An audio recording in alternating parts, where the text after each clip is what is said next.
के चुने हुए मुख्यमंत्री को केंद्र सरकार की ईडी ने गिरफ्तार किया है। गिरफ्तारियां होती रही हैं राजनीति के अंदर। अंग्रेज़ों के ज़माने में भी गिरफ्तारियां हुआ करती थी, मगर जिस मानवीयता का अंग्रेज़ भी ध्यान रखते थे, सब देशों के अंदर जो न्यूनतम मानवीय मूल्य हैं, मिनिमम ह्यूमैनिटी है, उसका भी ध्यान नहीं रखा जा रहा। कल मैं वहीं पे था। अरविंद केजरीवाल जी की माताजी पिताजी तो जो जाते हैं उनको मालूम है कि खुद बिना सहारे के चल भी नहीं पाते हैं। एक आदमी उनको सहारा दे के वॉक कराता है। 80-85 साल की उनकी उम्र है, 2 बच्चे हैं। आपने अरविंद जी को गिरफ्तार कर लिया, रात को आप उनको ले गए, परिवार अब घर पे है। जो एक न्यूनतम मानवीयता है वो ये है कि परिवार के जो रिश्तेदार हैं, जो पार्टी के लोग हैं, जो सरकार में मुख्यमंत्री जी के साथ मंत्री थे, वो अरविंद जी की पत्नी से, माता पिता से, बच्चों से मिलके कम से कम ये तो कहेंगे कि माताजी पिताजी हम आपके साथ हैं, आपके साथ हम लोग खड़े हैं। केंद्र सरकार ने इतनी नैतिकता गिरा दी। कल से अरविंद जी के परिवार को किसी से नहीं मिलने दिया जा रहा। क्यों? ताकि ये mental torture, mental harassment, trauma उनको रहे कि देखिए हमारा बेटा गिरफ्तार हो गया तो आज दुनिया में कोई हमारे पास मिलने भी नहीं आ रहा। ये एक साइकोलॉजिकल गेम केंद्र सरकार एक चुने हुए मुख्यमंत्री के 85 साल के बूढ़े माँ बाप के साथ खेल रही है। मुझे लगता है कि इससे ज़्यादा शर्मसार करने वाली हरकत तो अंग्रेज़ों ने भी कभी नहीं की होगी।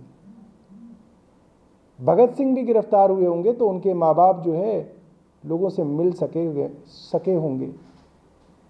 दूसरी बात, बार बार कहा जा रहा है कि अरविंद केजरीवाल जी की जान को खतरा है।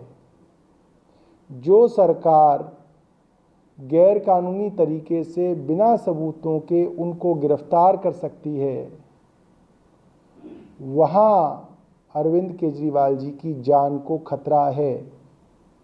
ये बात हम मीडिया में इसलिए कह रहे हैं ताकि लोग इसके लिए आवाज़ उठा सकें, क्योंकि हमारी बात तो अब केंद्र और एजेंसियों ने सुननी बंद की हुई है। बार बार कहा जा रहा है केजरीवाल जी के खिलाफ सबूत हैं। क्या सबूत हैं? ये ईडी सुप्रीम कोर्ट में भी नहीं दिखा पाई। ईडी आखिरी वक्त तक ये कह रही है कि कोई 100 करोड़ का लेन देन आम आदमी पार्टी से कथित तौर पे साउथ ग्रुप ने किए, जिसके बारे में सुप्रीम कोर्ट कह रहा है कि आपने मनी ट्रेल नहीं दिखाई है। मैं आपको आज मनी ट्रेल सबूतों के साथ सामने रखता हूं। आरोप आम आदमी पार्टी पे है, मगर money trail Bharatiya Janata party की साबित हो गई। आज कल जब सुप्रीम कोर्ट के ऑर्डर पे भारतीय जनता पार्टी को किस किस ने करोड़ों रुपए का चंदा दिया ये डिस्क्लोज हुआ, तो उसके अंदर किनका नाम आया मैं आपको बताता हूं और सबूतों के साथ आ गया। हैदराबाद के बिजनेसमैन हैं पी शरथ रेड्डी, औरोबिंदो फार्मा के डायरेक्टर हैं, औरोबिंदो फार्मा के फाउंडर पीवी राम प्रसाद रेड्डी के बेटे हैं। एक्साइज के तथाकथित मामले में ईडी ने इनको गिरफ्तार किया 11 नवंबर 2022 को। 15 नवंबर 2022 को इन्होंने इलेक्टोरल बॉन्ड खरीदे, भारतीय जनता पार्टी को दिए। ये बात स्थापित हो गई आज।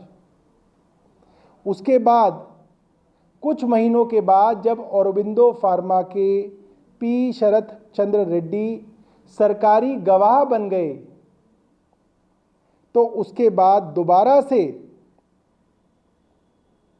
21 नवंबर 2022 को वो सरकारी गवाह बने और उसके बाद ही,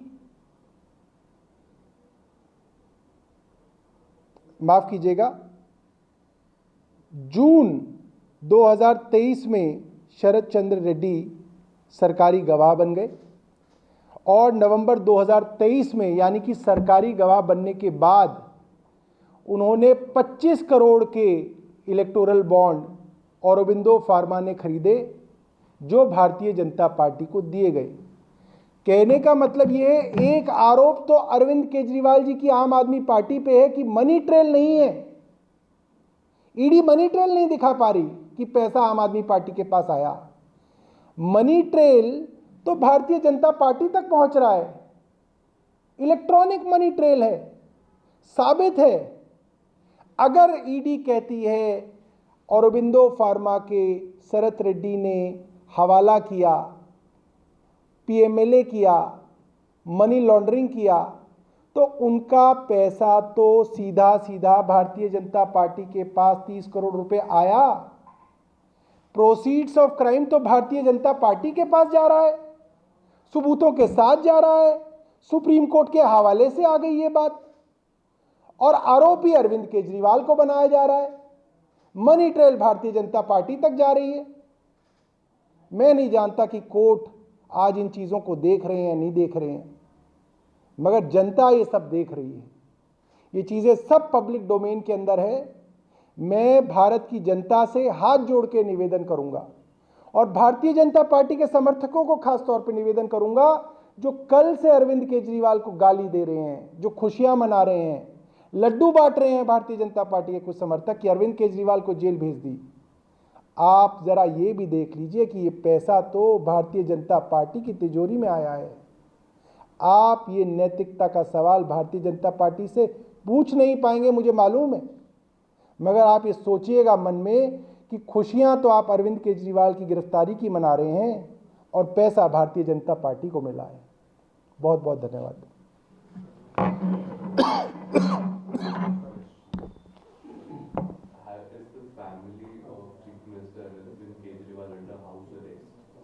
I think it's a kind of a house arrest only, because the parents of Mr. Arvind Kejriwal are very aged. They can't even walk by themselves. They are 80 plus. He has 2 kids and a wife. If you arrest the head of the family, who is the sitting chief minister,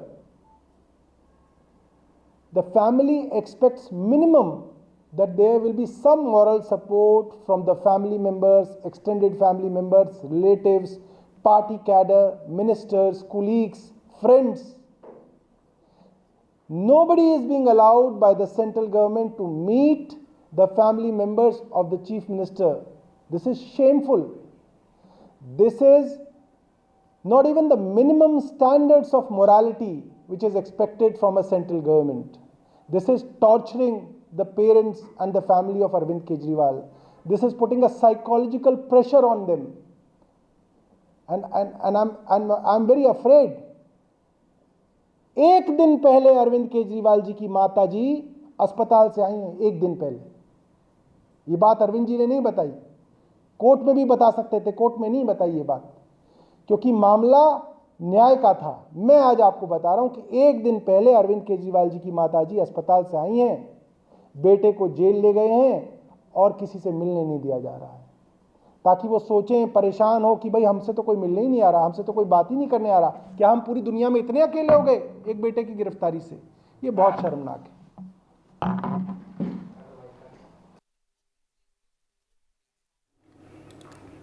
So this, of course, the latest that's coming in at this point of time. We've heard the statements that have been made by AAP Minister Saurabh Bhardwaj. He said that Delhi Chief Minister Arvind Kejriwal's mother was in fact recovering, and just amidst all of that, now he has been arrested by the ED. For more such videos, subscribe to the NewsX YouTube channel, hit the bell icon.